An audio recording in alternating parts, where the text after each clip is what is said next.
Hi, everyone, and welcome. My name is Professor Bill Davis, and I'm the director of LAURA, the Leverhulme Oral Diversity Doctoral Research Hub. So this is a 1-hour webinar about our current recruitment round funded research opportunities.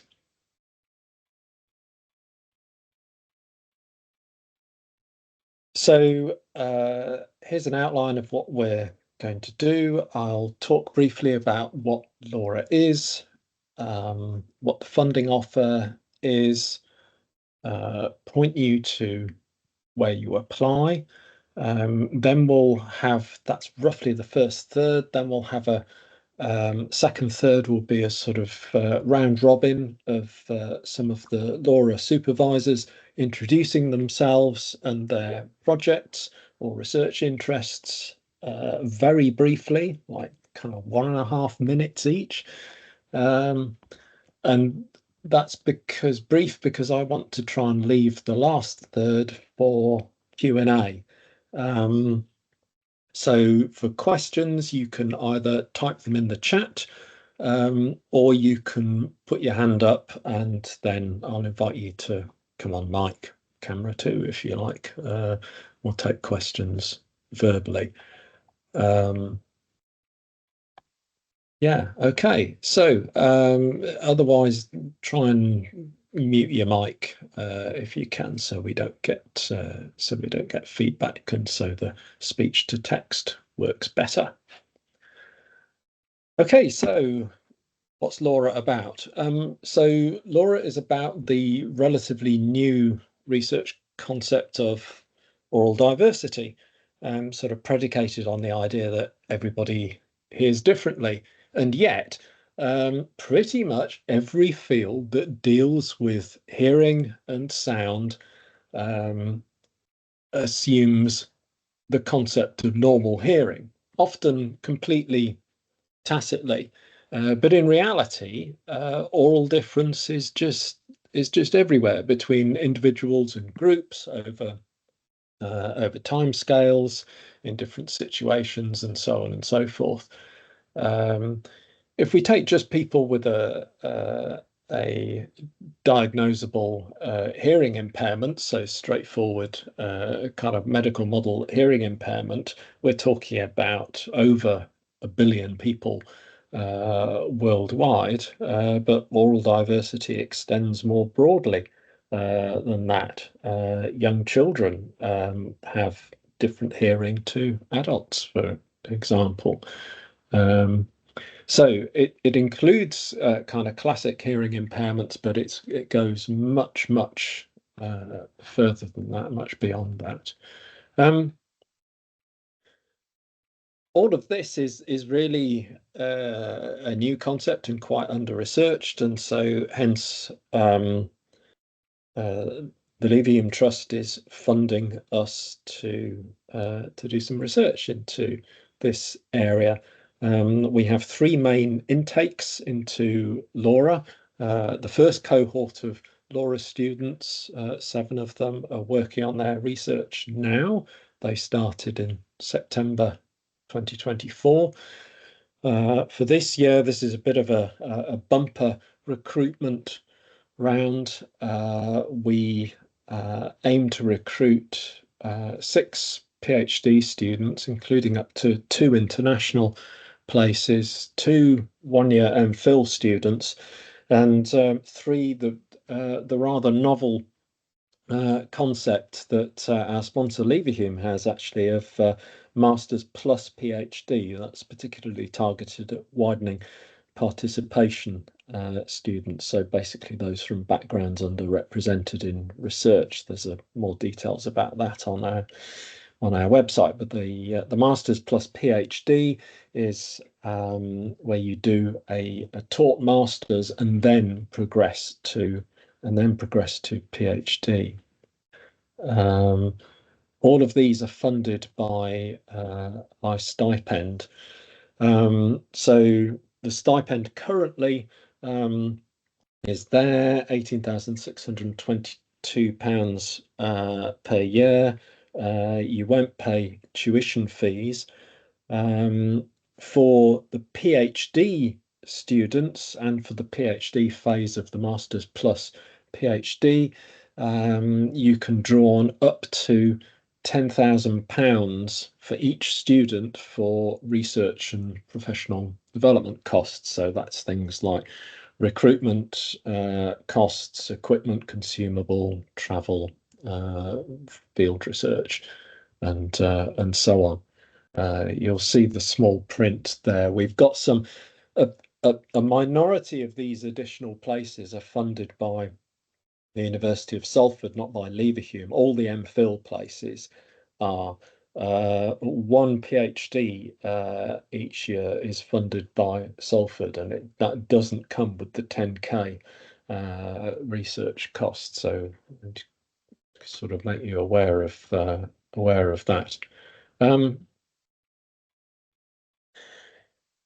Here's the timeline.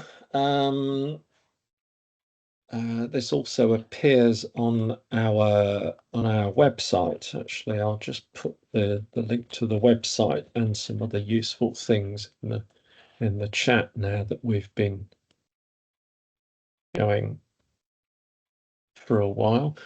So our deadline for application for this round is the end of this month, so that's not very far away.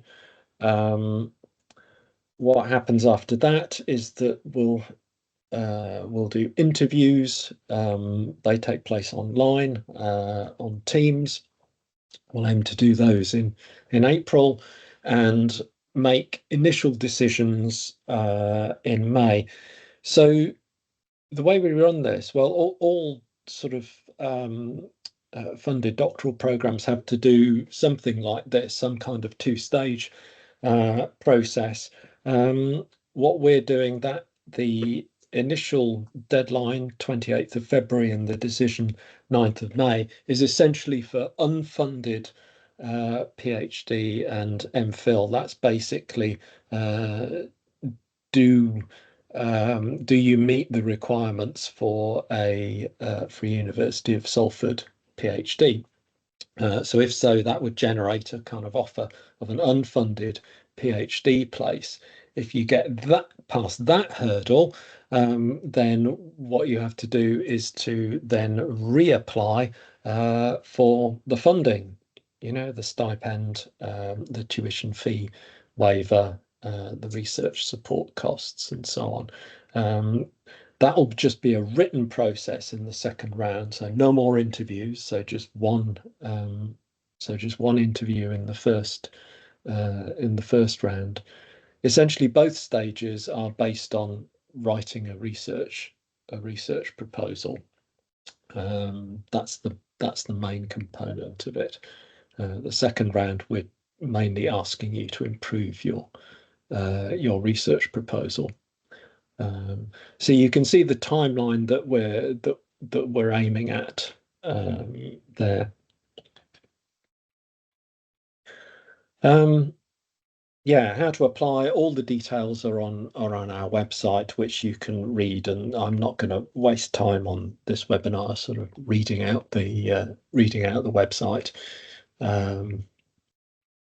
For general inquiries, which are not about a specific project, then we've got a generic email address that's monitored by myself and my colleague Sam Gregory.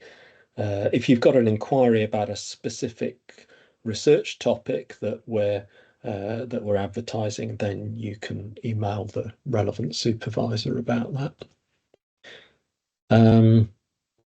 Yeah, we've got reasonable facilities for doing research into lots of different aspects of sound perception. I mean, Laura is a very interdisciplinary program. I mean, I'm based in the Acoustics Research Centre at Salford, which is essentially a kind of engineering department. So we can do all the kind of engineering acoustic stuff, but we really specialise in imperceptual measurement, including physiological stuff. So we've got lots and lots of kit for doing that, and colleagues in psychology have got even more. If you're here, you probably already know that all of the LoRa researchers are interdisciplinary. So all of the projects, you typically have two supervisors from different disciplines. And each project will typically involve integrating a couple of different disciplines. So we bring a lot of sort of things to bear on this. Okay, good. I got through that fairly quickly. Right, we'll start a round robin of supervisors then. So I'm going to steal first one. So first of all, because I'm a supervisor in this as well, you can see on the Laurel website what specific projects I'm involved in. But broadly, my interest, well, I have a particular interest as an autistic researcher myself. I have a particular interest in autistic listening because that's under researched. But I also have a kind of a great interest in how we can take the emerging knowledge in about aural diversity and the sort of reconceptualization of hearing differences, and how we can sort of take that and actually make a difference. So how can we make spaces, places, devices, rooms better, or at least work better for more people? Yeah. I do a bunch of different methods, but almost everything I do is interdisciplinary. Okay. Next up is Duncan. I don't think Duncan is here. Hi, Bill. Actually, I am. Oh, you are. Splendid. Off you go then. Had a student cancel.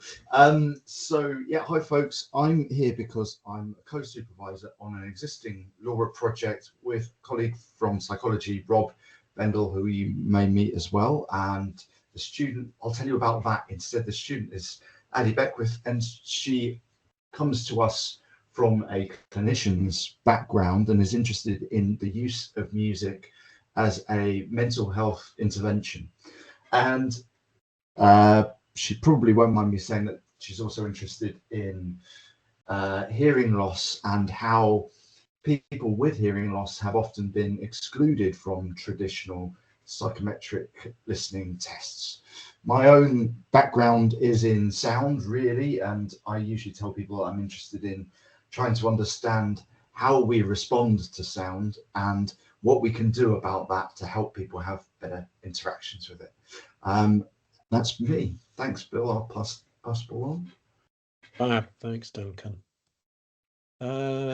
Trevor, you here? Hi, I'm Trevor Cox. I'm a professor of acoustics in the Acoustics Research Centre, and I've got a variety of projects listed up on the LoRa website. A lot of my interests currently around hearing difference are around hearing loss, either due to age or noise, and trying to mitigate those through consumer devices or hearing devices, wearables, and hearing aids. So I have two big projects I work on, one called Clarity and one called Cadenza, which are trying to improve the processing of music and speech for those with a hearing loss. And some you can see in the first couple of projects there are about speech and trying to deal with that. So some of those are linked to those projects. So look those up if you want to know more. The Auracast one is really interesting. That's a development which we're going to see across consumer devices, the ability to broadcast to devices in the same way as you used to have old hearing loop systems. And that's a project with the RNID who are really interested in how people use those and what people get out of them. Beyond that, a lot of the projects are collaborating with colleagues across in psychology, and you can see relate to things like language learning and voices, because I wrote a book all about voices, which is in the top right-hand corner. So broadly, I'm interested in speech and music, quite often for people with hearing loss, and my expertise goes from sort of architectural acoustics through to machine learning. Thank you very much. Ben. Hi, hopefully you can hear me all right. I couldn't actually hear any of the last presenters. Okay, it's just me then. Okay, so I'm Ben Shirley. Most of my research is around the area of accessible and personalized audio. Most of that's been around media, broadcast in particular. So that's personalizing, particularly TV or radio, for people with hearing impairment, visual impairment, or for neurodiverse people. That's extended a little bit recently into VR and AR applications. First of all, using so-called next generation audio formats that allow for personalization using audio objects, but more recently with pre-mixed and produced audio, broadcast audio, using source separation techniques. So one of the possible projects around this might be, now that we can do this with pre-mixed, pre-produced content, can we unmix sound in real time so that we can do it to real world sounds? So there's 50 to 70% of autistic people are hypersensitive to specific sounds. Around 20% of the general population suffer from misophonia, so a kind of irrational response to sound, which can be distracting, disturbing, lead to a poor experience. So the idea of this is, can we also personalize people's everyday experience of sound and improve their experience of the sonic environment? So typically using deep learning techniques for source identification, separation, and remixing the environment for people. Excellent. Thanks, Ben. Antonio, you here? Thought not. Okay, I'll busk to Antonio's slide. Excuse me. So Antonio is another one of my professorial colleagues in acoustics, who's got expertise in psychoacoustics. He's doing a lot of work at the moment into how electric transportation mechanisms are perceived, how to make them sound nicer, including to different kinds of people. It spends a lot of time thinking about how the urban sound environment is going to change over the next 5, 10, 20 years as the noise sources within that environment change, and how we can kind of actively design the sound that these things make in order to kind of optimize the sound of the environment. Yeah, and he currently supervises one of the first year Laura students, but you can see his general research interests up there if you want to get in touch with him. Okay, next up is Bruno Fazenda. Is Bruno on the call? Okay, I'll busk to Bruno's as well. So Bruno's is a reader in acoustics. You can see he has research interests in psychoacoustics and sound quality, including sort of audio and sound recording, so processing sound, especially music for recording, and also live sound. He's also done a lot of work on virtual reality systems, and this interesting area of archaeoacoustics, sort of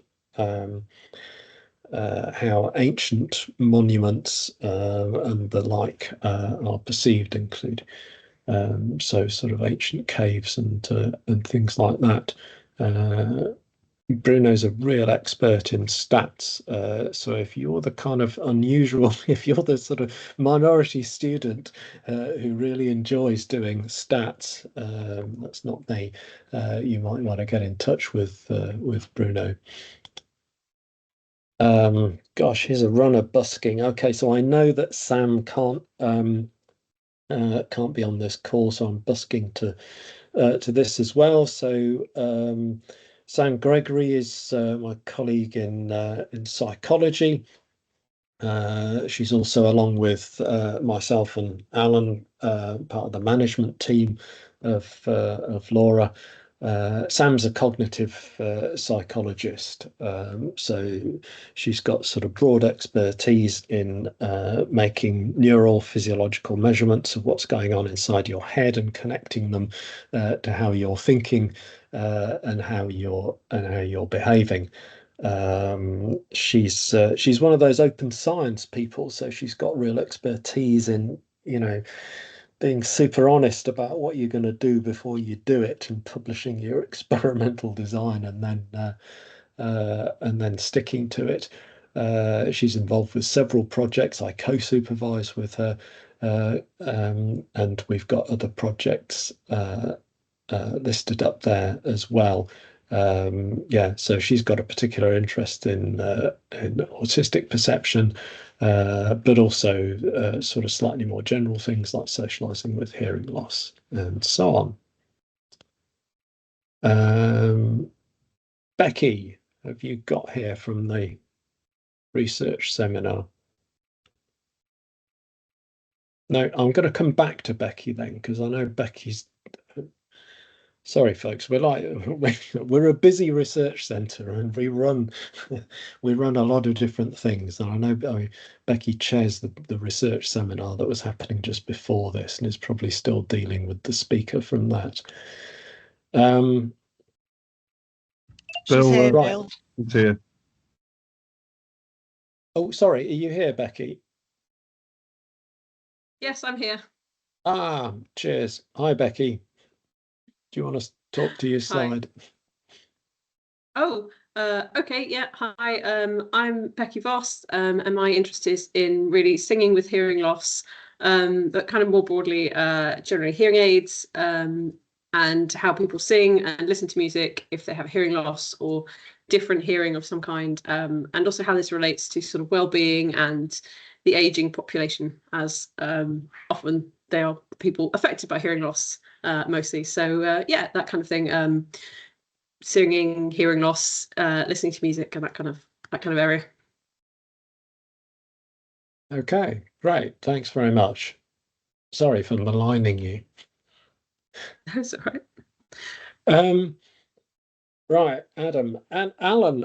Adam sent me an email claiming that you would busk to his slide. Yes, I'm happy to busk. So Adam is a lecturer in music technology.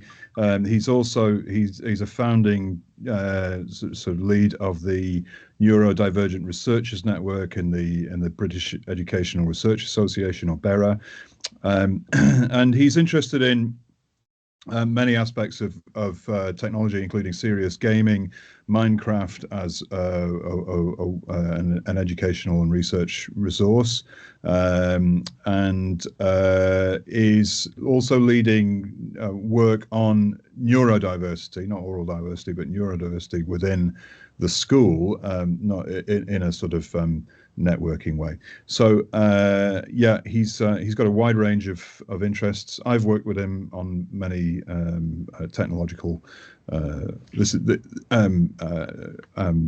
aspects. The imagery comes from a project that he and I did with about creating tablet-based graphic scores for collaborative composition, which is my specialism, but Adam worked on that, and so he's now working with various forms of technology, especially in inclusion.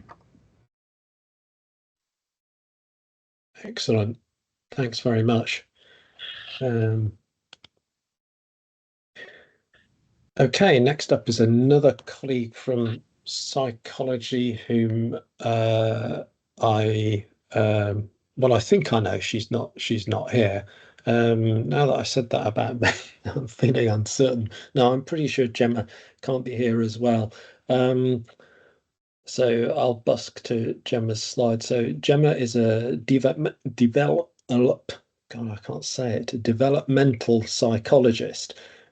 So she's particularly interested in preschool children, a kind of somewhat understudied group, especially in terms of hearing and listening, interestingly. So there are some quite basic things that we don't really know about this group. So we've currently got Gemma and I are currently supervising an MPhil student on the impact of noise on aspects of cognition in toddlers, because slightly shockingly, nobody's ever done that.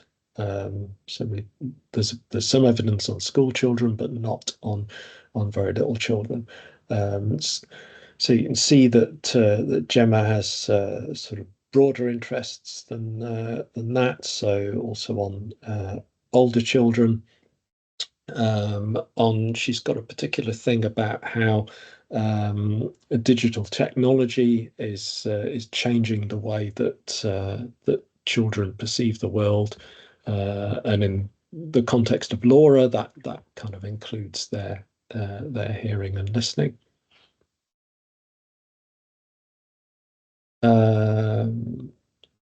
Rob, is Rob on the call? Colleagues, we've been deserted by psychologists. Okay, I'll busk to Rob's slide. So Rob is another associate professor reader in psychology. So sort of emotion, well-being, that's Rob's thing. They obviously have lots of connections to sound. There's sort of mainstream, I think I could call it now, mainstream research interest in how sort of urban sound environments may improve well-being or not. Of course, there's quite a lot of evidence about how chronic noise exposure is bad for you. There's less evidence, but there is some about how sort of positive sound environments can improve well-being. And now Rob's looking at that sort of area, but in particular, helping to unpack that in terms of aural diversity. Well, how might those connections between sound, emotion, and health work for orally diverse, I mean, different orally divergent groups in society? Okay, Athena, you're up next. I'm here. So I'm Athena Mustaka. I'm a senior lecturer in architecture at Salford University. I'm a chartered architect. I'm also an engineer, and I've been researching in the architectural, humanities, and cultural heritage. In the past few years, I've developed a research interest in the field of neuroscience and architecture. And there's two things that fascinate me about this integration. The first is obviously the potential it opens for the design of better spaces. But the other thing is that a lot of the research that comes out is focused on vision rather than the diversity of senses and the plethora of sensual experiences that come into our understanding of the built environment. So I'm also trained in neuroimaging, and I'm currently researching on this integration with architecture and neuroscience. And I feel that this is a big area where we'll see more research coming in the next few years. There's 3 projects listed on LoRa under my supervision. Obviously, I'm not an acoustic expert, so for that, I'm relying on the co-supervision with Professor Bill Davies. The projects are designing for aural diversity in public open spaces, aural diversity in learning, and in the design of educational spaces. I'm also really interested in the materiality and how that can influence the auditory experiences of individuals. So what are the potential implications of this for neurodiverse populations? And then I've added another broad topic there on historic environments. Some people have already been in touch about writing a proposal in this area, and that's something that it's a bit open. It's not one of the topics that is out there, but open to a discussion if someone is interested. So yeah, that's me. Thank you very much. Thanks, Athena. We do like architects who pay attention to sound. Okay. Well, what a good note then to say. Okay, so next up is Fadi. Yes, hi, thanks, Bill. So I'm Fadi, and this is, I'll talk about two projects today. I'll start with this, and then, because I'm co-supervising them with my colleagues, with Derek Hales, we're both in architecture, and we're talking about architecture and technology in general. And the other one is with Donna in School of Health. She's particularly in social work. So we're also not, at least I speak for myself, in full disclosure, I'm not a sound expert, but we are very much interested in the idea of aural diversity, in the idea of sonic urbanisms. And we are taking, in this very specific topic here, we're taking an urban lens into what is sound, and we're also situating it in the current context of Greater Manchester, but particularly the Manchester Ship Canal, that my colleague Derek will elaborate a little bit on that in a bit. So we are interested in this idea of the diversity, but also, again, when we are designing cities, how could we start designing from sound and from that aural diversity, rather than thinking of aural diversity as an output or a product of the design itself. And thinking of the Manchester Ship Canal, again, as one big site of continuous development since the Industrial Revolution, but also in the many different regeneration projects that are upcoming. Derek, would you like to add something here? I know Derek was in the list of attendees. Thanks, Fadi. Yeah, I just wanted to add that I'm also working on a parallel project that is also associated with the Manchester Ship Canal. Both of these come out of a long engagement from the Master of Architecture programme at Salford in this piece of, I guess, what we call post-industrial heritage. So that touches on what Athena's just mentioned as well. I'm working with Professor Andy Meir on the communication and future media side of things, and the project that I'm working on with him has really, I guess, developed from my long engagement in sound art and soundscape work. I'm not a sound expert. I'm not an acoustics expert, but I have worked in context exploring noise in urban environments, for example, with sound and music. And I'm very interested at the moment in a 10-year period of researching the field of speculative design, and the project with Andy takes a kind of cyber-physical habitat, mixed reality, augmented reality spaces. Andy and I have both been working on the Innovate UK Immersive Technologies Innovation Programme, and this PhD of ours comes out of there, looking at neurological enhancements. So it's very sort of post-human approaches to neurodiversities of the future. Yeah, that's all I'll say there, I think, without getting it even more complicated than it needs to be. Thanks, Bill. Thanks, Fadi. Cheers. Fadi, did you want to talk about the other projects? I think the next slide is also mine with Donna, but yeah, I'll just add very quickly to again, to just reconfirm what Derek said. So these two projects are also grounded in, if for anyone interested in the humanities, in the social studies of science, in the philosophy of technology, and then we combine it with, and that's how we're seeing the interdisciplinarity. We combine it with the acoustics methods and more technical view of also how do we measure sound, but also how do we understand it socially and qualitatively. In this second project, this is with Donna from social work, and Donna is based in the School of Health, while again I'm based in the School of Architecture and School of Engineering and Environment and Architecture. So this is more focused on the understanding of, again, urban sound, but this time it's more focused on the idea of the of how people and how the body receives this urban sound.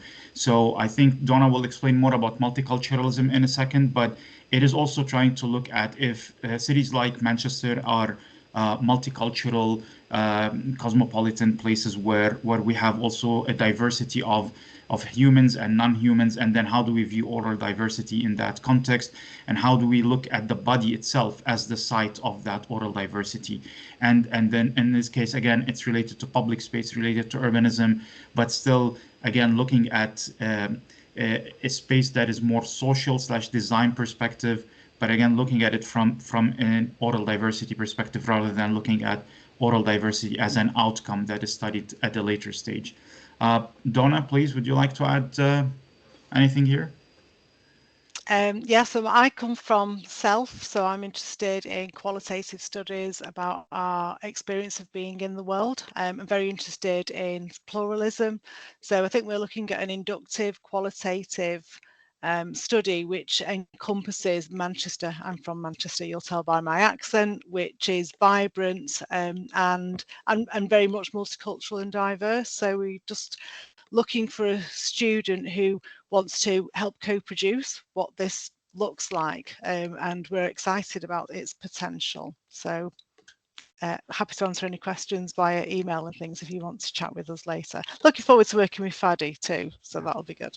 Thanks, Donna. Thanks, Bill. Okay, thanks both. Okay, so good. So we've rattled through the round robin. Most supervisors have sort of talked about specific projects, and you'll see on the LoRa website that we've got several specific projects. But it is also, of course, possible to pitch your own idea for a project. The current first year cohort of LoRa, there's a couple of students who did that. You might get inspiration for doing that from the website of the Aural Diversity Network, which is something that existed before LoRa, from which sort of LoRa kind of sprung out of. So there's quite a lot of interesting material up there, and if you're not already familiar with that, I urge you to go and have a look. So there's again lots of kind of interdisciplinary stuff up Bill, there. David Waddington had his hand up.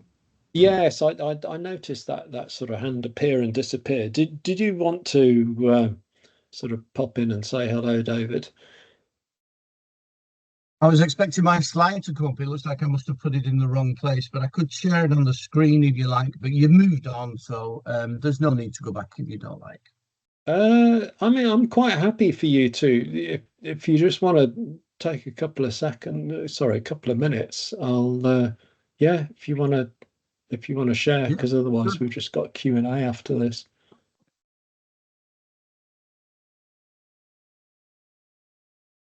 Is that working well? I can see your face on the screen there. Yeah, good.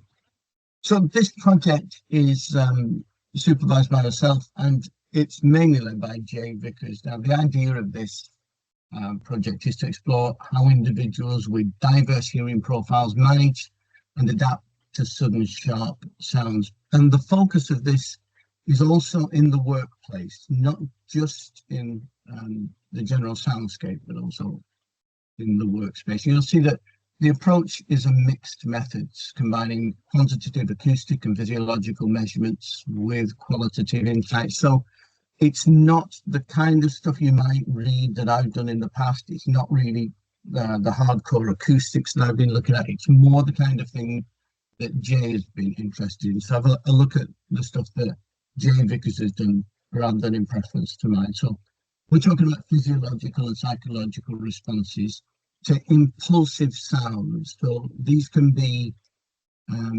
sounds in the workplace. You'll see, if you look at my research, for example, I've done work to do with blast noise. We're not particularly focused on that. It's just I have done some of that. But we're also talking about other kinds of impulsive sounds. We did some work at the Acoustics Research Centre, for example, on call centres when there's a sudden impulsive sound inside people's headset. It's more along those lines. So I'll not go on too much about it, because I know Bill had moved on a bit, but we're really looking here for benefits for individuals across a range of hearing sensitivities, and it's not particularly focused at my work. So look at the stuff that Jay Vickers has done rather than mine. I hope that helps. Thanks very much, David. No, splendid. Yeah, okay. So we're now onto the Q&A section of the webinar. So sorry, I'm clumsy with PowerPoint in Teams. There ought to be a way to avoid just stepping through all of these. But anyway, questions, folks. So you can either put your hand up, raise your hand in the Teams thing, and come on the microphone, or type questions in the chat, and we'll deal with them here.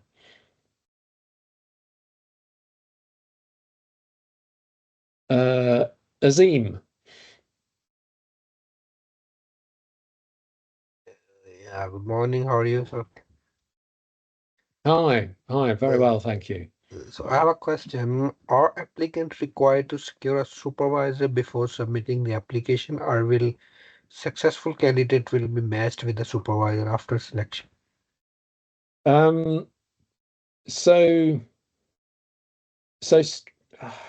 Strictly speaking, so it's certainly possible to apply without naming a supervisor. However, I would say that you're unlikely to be successful, certainly in going all the way through to getting funding if you do that.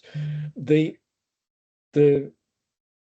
sort of the competition for these will be fairly high, as for all funded research places.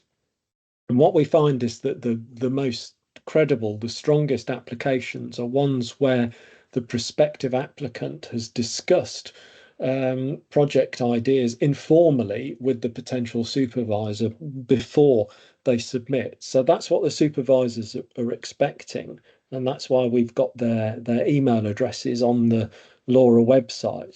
So the idea is you look at the website.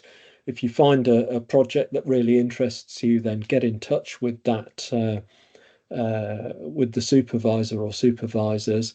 Or if you have an idea for your own project, again, have a look at the website and find the person who you think the supervisor is closest to that, and email them. Or you can get in touch with me and Sam via the C LoRa email address and ask us who might be a suitable supervisor. Does that answer the question? Yeah, thank you. I have another question, please. Okay, yeah, go on then. So I have done MS IoT data sciences from University of Salford. So I want to know that am I eligible to apply for this scholarship or not? Yes, so yeah, sure. So yeah, so a master's qualification, yes, sure, you're eligible. I mean, actually, folks, you're kind of the minimum entry requirement is a 2-1 undergraduate degree. I mean, that said, you're more likely you be a stronger applicant with a master's degree for a PhD. That is, obviously, if people are applying for the master's plus PhD route, we're obviously not expecting you to have a master's already. And people will come onto this from a variety of different backgrounds. So although we are an acoustics department, of the existing LoRa students, only one of them has an acoustics background, really. People come from a whole variety of disciplinary backgrounds onto this program. Thank you. Okay. Samantha.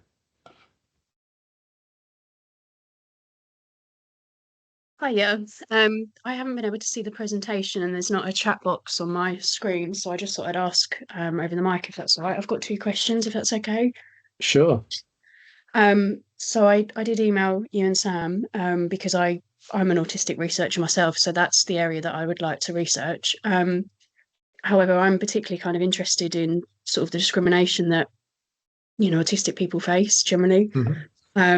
So my sort of take, what I'd like to do is to sort of look down the kind of sort of identity sort of routes, maybe some discursive methods to explore that alongside obviously listening tests and things, but I don't know how flexible ideas for research can be, because obviously that's different to the ones that are suggested at the moment. Okay, good question. Yes, we certainly can be flexible. So our selection criteria are basically that the proposal has to meet the ethos of LoRa. So it has to be clearly about aural diversity, or aural diversity has to be a sort of central concept in the project. It has to be interdisciplinary, which is kind of almost automatic for most aural diversity research, and it has to be excellent. So basically, I suppose it sounds to me like your job is to connect your interest in sort of stigma and identity to oral diversity, hearing differences in autistic people, and yeah, if you can do that, then yeah, sure, it sounds like a suitable topic. Thank you, that's really helpful. And then the second question, because I live a distance away, I kind of briefly spoke about this with Sam, but how often, if I was to attend, you know, the masters in person, realistically, do students have to be at the university? I know there's some that are online, but they are quite limited, so I just wondered how regularly you have to attend. Okay, yes. This is a good question. Thanks for that, Samantha. Um, so the taught masters would be full time, and well, attendance would vary, but you typically would have to be on site several days a week. You know, they're sort of timetabled on the basis that they are that they're full-time programs. I mean, you know, obviously the timetable will vary between program, but you're probably talking about 3, maybe 4 days a week for full-time taught masters. The PhD, it's unsurprisingly more flexible. I mean, most of us work in a somewhat hybrid fashion. There are some things that you have to turn up on campus for. You know, every now and again you have to have a face-to-face meeting with your supervisor, but the other meetings can be online. Yes, so I know, yes, we don't have that many distance learning programs. I would also suggest, I mean, I don't know what, like the master's program that I teach on, MSc Acoustics, that has a distance learning program. I think it's probably still true that we probably advise applicants to that degree to do it on campus if they can, because I'm afraid the experience is just better. I mean, we can and do make it work by distance, but I think you get a fuller student experience in person. Yeah. So, but yeah, sounds like for anyone interested in the sort of the masters plus PhD, you definitely do need to get in touch with us to sort of talk about what kind of taught masters you'd be interested in looking at, because we'd like to talk about that with you as well on an individual basis. Does that help? That's incredibly helpful. Thank you. It's nice to know there's some flexibility there, as long as it can kind of work, but thank you. Okay, great. Donna, did you want to come in there? Just because Sam's missed the presentation and the chat box. So Sam, my name's Donna Peach, and certainly your qualitative methodologies would fit perfectly for our proposed PhD, which you might not be looking at yet, but more than happy to have a conversation about that. So you can find Fadi and my Donna Peach names on the presentation or on the LoRa website. But do get in touch. Happy to support you whatever route you want to take. I'd love to. Thank you very much. I'll do that. Okay, super. Okay, more questions. Fazana.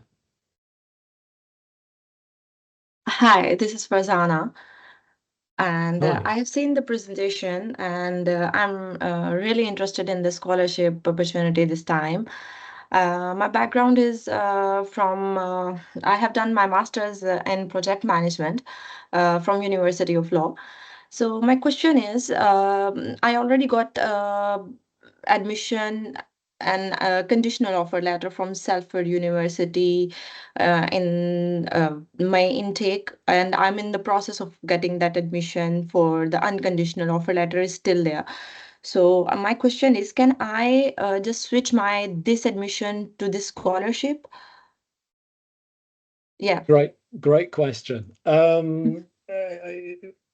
You're all asking such good questions. It's almost like I was hoping some of these would come up, interesting, complicated ones. So in general, yes. It's also possible to, I mean, basically we don't want to, we're not in the business of trying to sort of restrict the opportunities available to you. So you can apply for more than one sort of funded scholarship at once, you know. So the university also has a kind of separate widening participation program. In fact, there's one of the students in the first year of Laura doing his PhD now applied to 2 different funded programs at Salford. We did have to do a little bit of juggling behind the scenes, and this student was helpful enough to email both us and the other program and say, "Hey, I've applied to both of you. I hope that's okay." And yeah, there's a bit of rootling about with the administrators trying to find both the applications and kind of tie them together. But yeah, so you can kind of effectively kind of hold it. It is possible then potentially to be in the position where the University of Salford makes you 2 offers for a funded studentship. Obviously, you can only take up one, but it's possible to be in the position where you decide. And in general, we're aware, of course, that this also applies to funded programs at other universities. So of course we're aware that strong applicants to funded PhD programs will likely be applying to more than one program, and I should say it's absolutely fine to do that, you know, and you can juggle us and, you know, decide which one you want to go with and so forth. And it's helpful. I mean, if you want, you can tell us about other places that you're applying to, especially if you get offers. But it's also fine, like, not to, and just, you know, turn us down or accept as you want to do. Yeah, but my question is, can I switch that conditional offer letter towards this scholarship, or I have to apply from the new Oh, I see. start? Okay, sorry. Yeah, slightly different question. No, you would have to apply again, because the conditional offer from Laura is basically for a specific Laura proposal, and it basically comes from being interviewed by the people who would supervise you. Actually, sorry to cut you off. Actually, my proposed research topic was accepted by the Department of Computer Sciences and Engineering, and it was related to the psychological and machine learning and deep learning. And I have seen few of the sliders that 2 of the professors are related to the machine learning. So I mean, it means I have to, yeah. yeah, it would have to be related to aural diversity. Maybe why don't you email us at the C Laura email address, and yeah, and then we can proceed from there. Thanks. Okay, thank you. Thank you. Not at all. Tolu. Okay. Hi. You've kind of answered part of my question from the last speaker. I completed my MSc in Digital Marketing, University of Salford, and I've put forward a proposal for PhD. My PhD is in ethical AI in consumer behavior modeling, balancing personalization with consumer autonomy. And while it does not directly apply to acoustics, as an individual and a patient, I've just been diagnosed with borderline hearing loss and speech impediment, where I get to stammer or put in filler sounds to have free flow of conversation. So I'm wondering, can this be applied to consumers where they're people that have problems with sound or speech or something like that, where they are looking to shop or interact in a different way? Do you think my proposed PhD can relate in a way? Yeah, maybe. I think my advice to you, Tolu, would be to basically think some more about that. Have a read of the Laura website, maybe have a read of the Aural Diversity Network website, and see if you can come up with a way to connect these things together. And if you can, then get in touch, email us, either write directly to somebody who you think would supervise that, or email us at the C Laura address. All right, thank you. Okay. I think I would add to that as well. I think in Aural Diversity, there's a very much nothing for us without us kind of take on the research. And so I'd urge you to engage with the user group who might have potentially having these problems you might foresee, to actually find out if they really do have a problem, because it makes a much more powerful argument. And it's an important part of responsible research and innovation to really engage with those user groups to understand you're really solving a genuine problem. Yeah, exactly. Thank you. Yeah, that's a good point, Trevor. And actually, the Aural Diversity Network is one way of engaging with users. Okay, I see that our time is pretty much up, so I think I'm going to leave it there for now and end the webinar. So thank you very much for attending, and you'll probably go away from this and think, oh, now I've got a question, I wish I'd asked it. So the obvious thing to do there, of course, is to go to the Laura website and email us at c-laura@salford.ac.uk. So thanks once again, and best of luck with your application.